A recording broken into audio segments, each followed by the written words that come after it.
Our protagonist Kurata is a genius programmer in the modern world who is loved by his peers even though he is a hardcore otaku who loves robots. One day, while going home with his newly bought action figures, Kurata meets his demise when a car hits him. In another dimension, Kurata is born into a noble family where he is named Ernesty and his family is going home after meeting the king of Frem Villa. Along the way, their carriage is attacked by an insectoid demon beast and while Ernesty's grandfather Lori and his mother Silentia try to tackle the smaller beast, another huge demon attacks the carriage in which Ernesty is sleeping. However, to their surprise, Ernesty's father Matthias and his companion come to their rescue, while Ernesty has a flashback of his previous life as he watches the robot-like humongous machines. Meanwhile, after a furious battle, Matthias and his partner manage to defeat the demon beast, and Matthias explains that they were scouting the area when they heard that the demon beast is attacking this part of the kingdom. Matthias tries to hug his son who is more interested in the robot in front of him, which makes Matthias claim that it is a silhouette knight, a tech that works by converting magical powers into some kind of fuel that drives the knight. The look on Ernesty's face makes Lori suggest that he can become a knight runner in the future who drives these silhouette knights. But he will need to work on his magical powers and swordsmanship skills. As the days go by, Ernesty's combined expertise in programming and magic propels him to remarkable advancements as he works diligently under his parents' supervision and excels in sword fighting and magic. At the age of 5, he befriends a dying kid, who asks Ernesty to share his magical knowledge, and along with his friends, Ernesty enrolls in Lahiala Pilot Academy at the age of 8. At the academy, they aid Batson, a dwarf mechanic, who is bullied by some other students. With Batson's help, Ernesty creates a gun staff and asks his teachers for exemption from basic magic class by proving his skills and joining the Silhouette Knight Advanced course. 3 years later, Ernesty and Batson discuss Silhouette Knight construction when they sneak on the mechanics assembling the huge machine. After that, the students are gathered for a forest field trip. They meet senior students Edgar, Dietrich, and Helvi, escorted by Stefania, the student council president. Stefania takes a liking to Ernesty, making Adele jealous, and the twins reveal their illegitimate status as they state that Stefania is their half-sister. At night, Ernesty explores the Silhouette Knights, encountering Edgar and his early comer unit.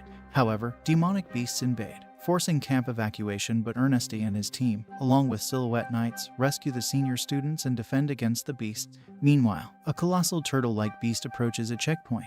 In a forest, demon beasts rampage, while Stefan informs his seniors that a divine-level beast is closing near their location, which makes the captain orders Stefan to relay a message. While the Night Runners attempt to fend off the colossal behemoth at the castle, but their efforts fail, resulting in casualties. Ernesty and the Silhouette Knights rescue the students, with minimal damage, making Stefania express her gratitude by hugging Ernesty, causing jealousy among the twins. Meanwhile, Ernesty questions the sudden appearance of the demon beasts, suspecting external influence. At Jantunen, Stefan reports the behemoth's potential path toward the capital through the forest where students are training and the limited Silhouette Knight forces available. Concerned about the students in the forest, all nearby Night Runners assemble under Stefan's command. As the behemoth approaches, Ernesty, Addie, Kid, and Stefania guide students to safety, and Edgar leads Silhouette Knights to distract the behemoth while others launch fireballs. As the seniors engage in a fight, one of them dies at the hands of behemoth's fire, which makes Dietrich flee. On the other hand, as everyone leaves on carriages, Ernesty spots Dietrich Knight Guar and hits him, while Ernesty uses his programming skills to control it while feeling overjoyed by piloting the robot. Back at the carriage, Ernesty's friends speculate about his actions, suggesting he might ride a Night Runner. The behemoth threatens everyone, as Helvi fails to harm it, and the Guar unexpectedly leaps into the air and energetically attacks the behemoth, eventually stabbing its left eye. Helvi is rescued while Ernesty stays to destroy the behemoth's catalyst crystal, causing Dietrich to wake up in shock. But Ernesty silences him. The Guar's sword is damaged, but Ernesty finds a replacement, while the Guardian Knights from Jantunen arrive, and Ernesty plans to impress by taking out a leg. The commander commands Ernesty and orders an attack, but Ernesty knows it won't be easy to defeat the behemoth as it releases its powers. Despite the fiery breath, Ernesty refuses to give up and stabs its leg, depleting its magic. The commander orders another attack, but the Guar succumbs to metal fatigue, which makes Ernesty's hands control back to Dietrich, who activates Air Bullet, and Ernesty leaps onto the behemoth's nose, touches the sword handle, and kills the furious monster with an electric shock which damages behemoth's brain. The next day, Edgar apologizes to Dietrich, but Ernesty surprises them both by getting out of the Guar. At Layala, Adai confirms Ernesty's actions, and Ernesty remains determined to create his mech. The Emperor Ambrosius learns of Ernesty's victory and his connection to Lori and asks the advisors to summon him. In Schreiber Castle, Laurie presents his grandson Ernesty to the king, who offers a reward for defeating the behemoth. However, Ernesty shocks everyone by requesting the classified schematics of an ether reactor, the kingdom's greatest treasure. The king, amused by Ernesty's ambition, agrees on the condition that he builds an impressive silhouette knight body first if he wants to get information about the ether reactors. At Marquia's mansion, Salati instructs his illegitimate children to inform him of Ernesty's success, so he can report to the king by claiming that this will benefit Ernesty in the long run. In Lilalia, the dwarves work diligently under David's supervision and question Guar's condition. Ernesty approaches him out of the blue and claims that he was responsible for Guar's current condition, which intrigues David's interest. David calls out Ernesty to discuss his plan to enhance a silhouette knight's performance by suggesting that they should use stranded crystal tissue instead of the current one, as it will increase the machine's strength, using Helvi's Trandorkies as a test subject. Ernesty and the dwarven engineers utilize stranded crystal tissues to strengthen the Trandorkies by 30%. Ernesty also suggests adding 2 sidearms equipped with magic rods to allow the silhouette knight to engage in close combat and cast spells simultaneously, even though the group is reluctant at first but still decides to add them as Ernesty pursues them. Later in the day, Addie and Kid ask Ernesty if they also want to help him in his quest for defeating the demon beast, so Ernesty, along with the help of Batson, constructs silhouette gears, smaller mesh suits that Addie and Kid used to train in piloting silhouette knights. However, Edgar feels a bit overwhelmed by the new technology, but Detrich supports him by showing off his little progress. After a few days, the Trandorkies, now named Telesdale, performs exceptionally well during its first test run. Subsequently, Helvi challenges Edgar, who feels reluctant by this new technology, as he claims that the Night Runner experience is more important than the advanced technology. After that, Telesdale engages in a mock battle with Edgar's Earlcumber and nearly emerges victorious before running out of mana, which makes the group realize the next problem they have to encounter. Later that night, the engineers celebrate the success of Telesdale, while Ernesty contemplates new ideas for silhouette knights, making the dwarves sulk as they think about the coming hectic days. Meanwhile, a group is secretly observing their work with the help of a spy. As the days go by, David and the others work on increasing the efficiency of mana consumption by decreasing mana usage while also increasing the stability of the machine. Addie comes up with an idea by suggesting that Ernesty should make the mecha less humane, which triggers Ernesty's mind as he decides to work on the smaller machines to test out his theory. Ernesty adds 2 new functions to the gear and asks Kid to test them out, but the increased firepower makes them decide to halt the idea for some time. During classes, Ernesty decides to work on another night frame as their recent ideas aren't giving any stability to the Telesdale framework. The principal, Laurie, visits the workshop where he gets surprised by the changes that Ernesty made in the recent machine and suggests that they should report to the government organization which works on making the silhouette knights. Addie and Kid also decide to tell their father about Ernesty's recent progress, which makes the Marquis Dixguard send out his platoon to get the new knights. The squad leader asks Ernesty's party to accompany them to the Dixguard mansion, while Kid feels that something bad is going to happen, which makes Addie worry.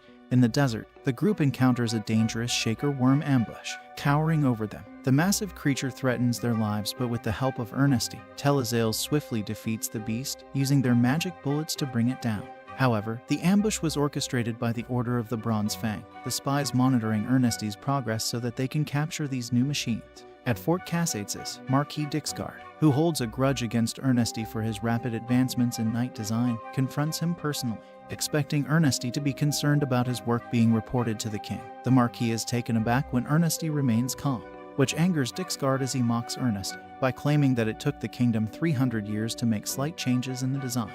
Understanding Dixguard's worries, Ernesty explains that his passion lies solely in the construction of silhouette knights. Ernesty's genuine words take Dixguard to the past as he remembers that King Ambrosius was also the same in his adulthood.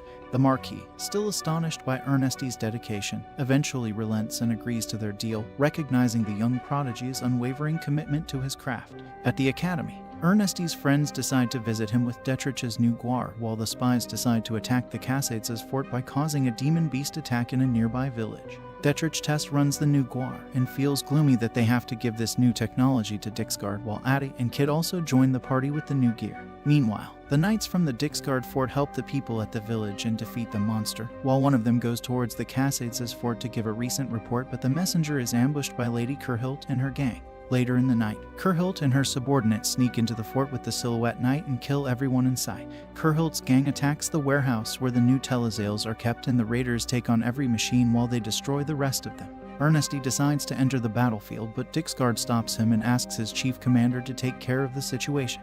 Commander Fredholm joins the battle, but Kurhild's subordinates help her in her escape, and Kurhild manages to leave with 2 telesales. Kurhild's party meets with Edgar and the others along the way, but as soon as she realizes that these are just students, she attacks them with hopes that they are just small fries, but they prove themselves otherwise, as only Kurhild manages to flee with Edgar and the duo in their pursuit. After receiving the news about the stolen telesales, Ernesty swiftly wears the silhouette gear and joins forces with Fredholm to confront the intruders at the fort. In a fierce battle, they manage to defeat the attackers and secure the area. Meanwhile, Dietrich, Kid, and Addie successfully fend off Lady Kurhild's subordinates, but she manages to escape to Vendabara HLA after overpowering Edgar. After that, Dietrich attempts to pursue Kurhild, only to find himself and his companions surrounded by demon beasts.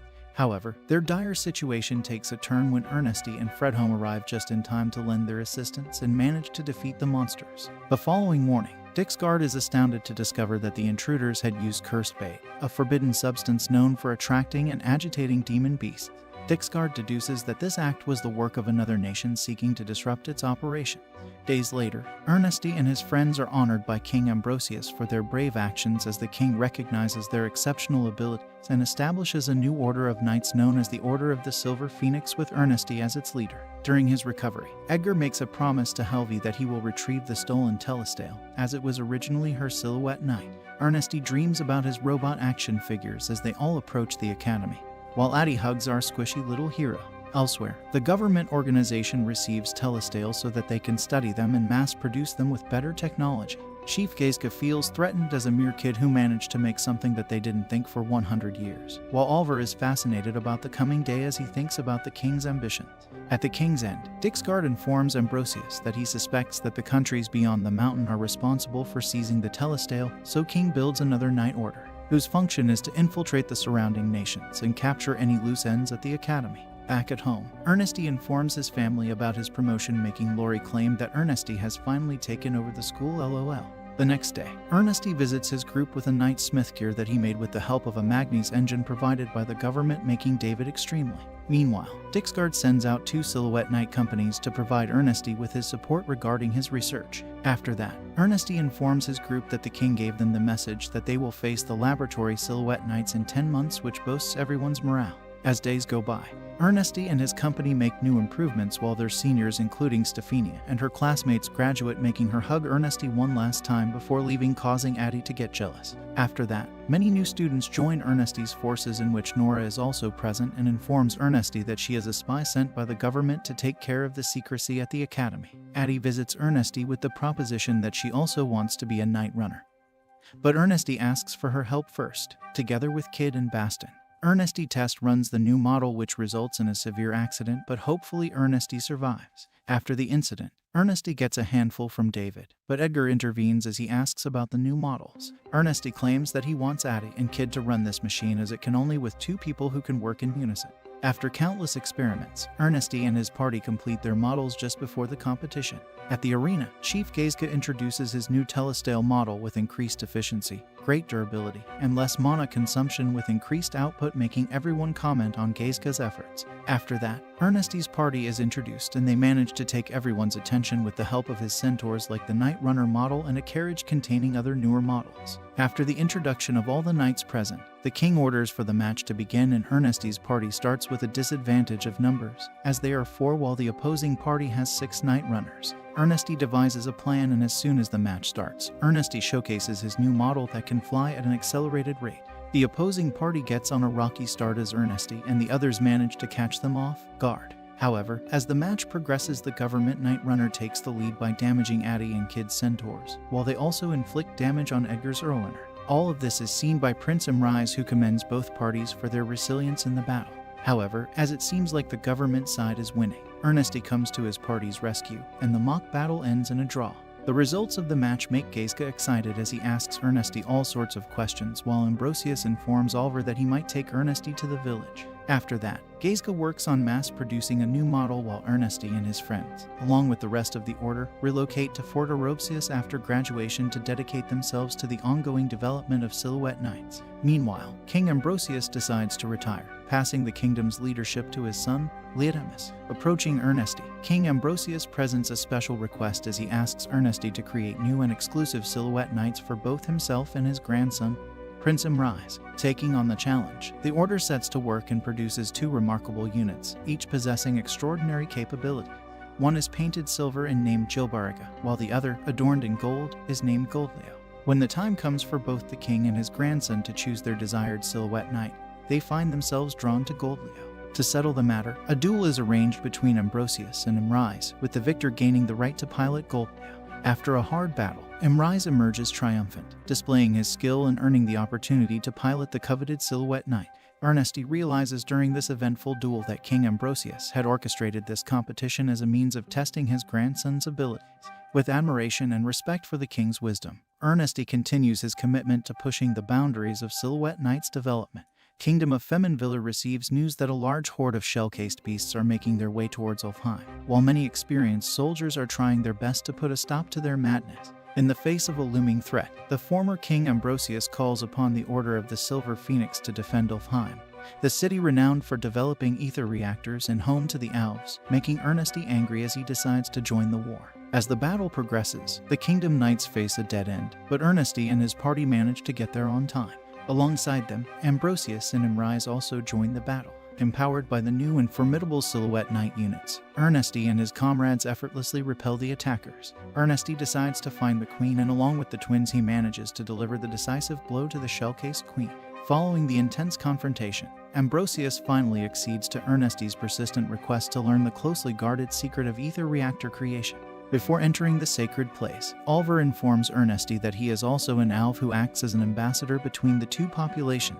Together, they journey to Ulfheim, where Ernesty seeks the permission of the respected Great Elder Kitli, the esteemed leader of the elves. With her blessings, Ernesty begins his journey as he immerses himself in the learning process, dedicating 3 months to comprehending the intricacies of ether reactor production.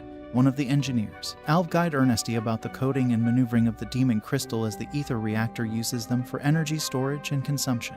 This information makes Ernesty suggest that he can use the catalysts obtained from the slain behemoth and shell-cased queen, while Ambrosius gives his approval as Ernesty was the one who killed them. Ernesty spends a total of 3 months in Ulfheim while learning and mastering all the secrets provided to him by the elves. After completing his training, Ernesty meets up with Kitli, who claims that she looks forward to their next encounter. Back at the fort, Ernesty devotes himself to making his very own ether reactor, while Nora gives him reports about her recent work making Addie jealous. However, Nora explains her role in Ernesty's life, making Addie happy. Meanwhile, Ernesty creates a custom ether reactor, a unique masterpiece to power his own personal Silhouette Knight, Ikaruga. The Zalaudic kingdom launches a full-scale war with the ambition to conquer the entire Western continent, as their leader claims that they are the rightful heir to rule over the Western continent. Meanwhile, the king of Kush-Perchek consoles her daughter Eleonora that they will win the war as their defenses are extremely strong. However, armed with their advanced Silhouette Knights and formidable transport airships, Zalaudic's forces swiftly bypass the defenses of the neighboring kingdom. Realizing their impending defeat, the king valiantly requests a duel with Prince Cristobal, the commander of the Zalaudic forces, in a desperate attempt to buy time for his daughter, Princess Eleonora, to escape. Despite his courage, the king falls in battle, meeting his untimely demise while Eleonora cries as she tries to get back into the castle. However, Eleonora's cousin, Isidola, persuades her by claiming that she has to continue her father's legacy. Even though Eleonora tries to escape along with her Aunt Martina and cousin Isidola, they are captured by the enemy forces, leaving the Kush-Perchek kingdom in a state of despair. In response to this dire situation, King Leodemus dispatches the Order of the Silver Phoenix, led by Imrise, to investigate the circumstances and aid in the rescue of Eleonora. The enemies guarding the border with ease, the Order uncovers a shocking revelation. The Silhouette Knights employed by Zalaudic possess the same technology as the stolen telestale from Fort Kassaitsis, leading them to suspect a connection between the thieves and the invading forces. This revelation makes Ernesty decide that they should take these machines with them, as it might help their mission. Meanwhile, Prince Cristobal forces Eleonora to be his wife, but she refuses, causing him to get angry, while Nora manages to get this information to the Order of the Phoenix. News of Eleonora's forced marriage to Prince Cristobal reaches Ernesty and his comrades, igniting a determination to rescue her from this plight. They begin formulating plans for her rescue, unaware that their presence has been detected by Cristobal, who dispatches Gustav Mardones to track them down. A tense encounter unfolds between Gustav and Ernesti's party as Destrich and Helvi engage in a fierce clash with Gustav. However, as Destrich finally immobilizes Gustav, Kurhit intervenes as she realizes the overwhelming strength of their adversaries. Gustav manages to get away, while Destrich thinks that they need an effective plan in the face of these flying machines. As Ernesti's party infiltrates the kingdom, Emrise informs Ernesti that they are in the city which used to be filled with people. Quietly, Ernesti and Emrise manage to get to their base where the twins and Nora are waiting for them with the gear that will help them rescue the princess. All of them wear their suits and get ready for their mission to rescue the princess. Nora informs them that the princess is present in one of the castle's towers, but she doesn't know the exact location, which makes the group split as they stealthily approach each of the towers. However, as they all barge in, the noise attracts the nearby soldiers, while Kid is the one who meets up with scared Eleonora, while Emrise saves Isadola, who immediately falls into his arms. Meanwhile, as Eleonora feels worthless, Kid decides to act as her knight, which makes her follow Kid, and they manage to escape the castle together. Cristobal sends a party on the airship to take back the princess, with Horatio boarding it, the person behind the mechanics of it. However, as they close in on the princess, Ernesti single-handedly takes care of the enemies, while he also commends the mechanics of the airship, and Horatio also feels prone towards Ernesti's silhouette knight even though his party runs away. After that, the group finds refuge at the secure location of Nishiri. Ernesti and his comrades establish a base and extend their support to the remaining Kushur-Chan forces. In a mutually beneficial arrangement, they offer upgrades to the Silhouette Knights of Kushur-Chan in exchange for salvaging the remnants of enemy units defeated by their forces. Empowered by these enhancements, the Kushur-Chan soldiers effectively repel an enemy assault on the city, showcasing the newfound strength in their defense. As the princess feels down, Kid decides to boost her morale by taking her around the town, making Eleonora finally understand her duty as the kingdom princess. Meanwhile, Kurhilt, driven by her desire to reclaim her family's honor, is assigned the task of launching a surprise attack on the base of the Silver Phoenix to recapture Princess Eleonora. Unbeknownst to her, Ernesti and his allies have anticipated this betrayal and have made preparations to counter her assault. When the Bronze Fang Knights led by Kurhilt engage in battle against Ernesti's forces, they find themselves outmatched and ultimately defeated. Tragically, Kurhilt falls into a fierce confrontation with Edgar, sealing her fate. After that, Eleonora commends everyone for their duty, finally taking her duty as the queen. The utter defeat of Kurhilt's party makes Cristobal extremely angry as he decides to take the matter into his hands while taking on various smaller holds to showcase his powers. However, as Cristobal approaches Nishiri with all of his might to crush the rebels, the Order of Silver Phoenix uses a cunning trap, armed with javelin missiles capable of taking down enemy airships, which startles the army. As the battle unfolds, the airship releases their knights in the hope of getting the princess, but the superior Silhouette Knights of the Silver Phoenix quickly gain the upper hand, causing a wreak of havoc among the enemy knights. Cristobal orders all of his ground troops to charge as he feels desperate in his attempt to capture the princess. But Emrise joins the battle with his mighty knight, causing the enemy to run. Cornered and desperate to escape, Cristobal's airship finds itself confronted by the mighty Ikaruga, piloted by Ernest. In a one-on-one duel, Ernesti effortlessly overpowers Cristobal, who, in a final act of defiance, attempts to bribe Ernesti to join his side. However, Ernesti's unwavering dedication to his principles and lack of interest in nobility leaves Cristobal with no option but to meet a tragic demise, choosing to fall to his death rather than endure the humiliation of capture. This devastating turn of events demoralizes Cristobal's remaining forces, forcing them into a hasty retreat. This makes things easier for Kushur-Cha's forces as they reclaim various areas, and Eleonora is ascended to the throne as the Queen of Kushur-Cha. She declares the rebirth of their nation, fueling the resolve of the combined Silver Phoenix and Kushur-Chan forces as they reclaim their lands. Ernesti also invests his time in studying the enemy flying battleship and realizes that they have a common flaw. Yet, the lingering threat of Zalodek remains, as Horatio, their esteemed scientist, promises Princess Catalina to avenge her brother's untimely death by constructing a new weapon. Months pass, and as the Silver Phoenix and Kushur-Chan forces valiantly retake a fortress held by Zalodek, they are suddenly faced with Horatio's latest creation, a colossal airship resembling a drake, a fearsome ancient dragon whose attack almost obliterates various knights, as the monster comes closer by using Ernesti's technology. He realizes that he is facing a genius in the enemy ground. After hitting Ernesti's party, Dolodio shows his resolve that he will avenge Prince Cristobal's death. Meanwhile, on the ground, Gustav's forces attack Dietrich and his party and they engage in a fierce battle of swords. Although Gustav manages to take on the upper hand due to their ether reactor's ability to increase the output, Dietrich realizes his flaw as he attacks the Gustav Knight head-on, causing the system to shut down due to overheating.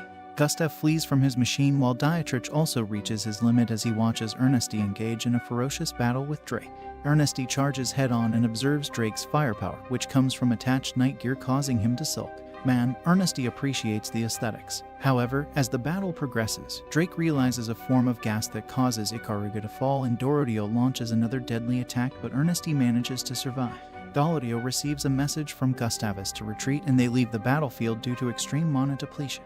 Ernesty and his companion also return to the checkpoint where they decide to work on their strategies to take down Drake while they also discuss their defenses. Eleonora joins the discussion and decides to enter the battleground herself as her people are already dying. Meanwhile, Horatio adds a terrifying addition to the ship, claiming that with this huge blood ether reactor, their power limits will exceed that of Ikaruga, and asks to tag along as he also wants to meet with Ernesty's new creation. However, with great power comes great responsibility. Horatio suggests that it might drive Dorodio insane. Catalina also shares a part of their power with Gustav with hopes that he might come fruitful in the upcoming final battle. After preparing for the battle, Eleonora gives a heartfelt speech with the resolve that they will take their capital back.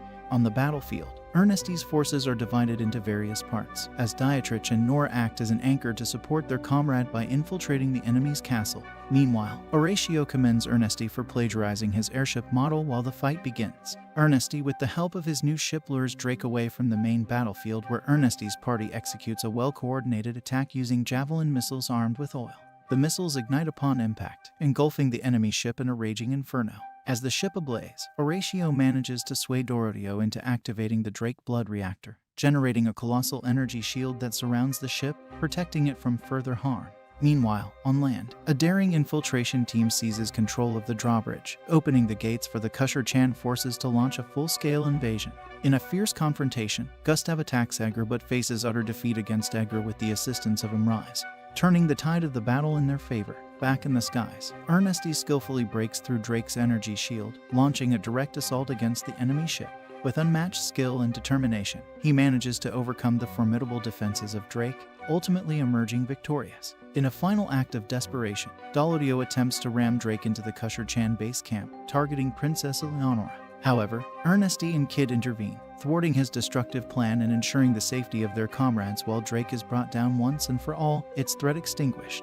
In the aftermath of the intense battle, the Kusher-chan forces seize control of the capital, securing a decisive victory over Zalaudak. Tragically, Princess Catalina, unwilling to face capture, takes her own life. With Zalaudak's defeat and Eleonora's unwavering leadership, she is recognized as the de facto ruler of Kush-Percha, bringing an end to the war. Before the group can leave, Eleonora meets up with Kid and tries to convey her feelings, but they both understand their position and decide to meet in the future. Upon their return, Ernesty finds himself under the watchful eye of Horatio, who survived the destruction of the Drake. Horatio, driven by a desire to face Ernesty in battle once again, departs in search of another country to offer his services. Back in Flemavilla, King Ambrosius commends the remarkable efforts of the Order of Silver Knights and rewards Ernesty with his laboratory, recognizing his exceptional skills and contributions. Ernesty shares his ambition with the rest of his crew, who decides to leave him to enjoy their dinner. As the world progresses, advanced airship technology is shared with neighboring countries, heralding a new era of trade and transportation across the continent. As peace and stability begin to take hold, the continent looks towards a future shaped by innovation, cooperation, and the lasting legacy of Ernesty and the Order of Silver Knights. That's all for today. If you enjoyed our video, do give us a like and subscribe to our channel for more amazing content.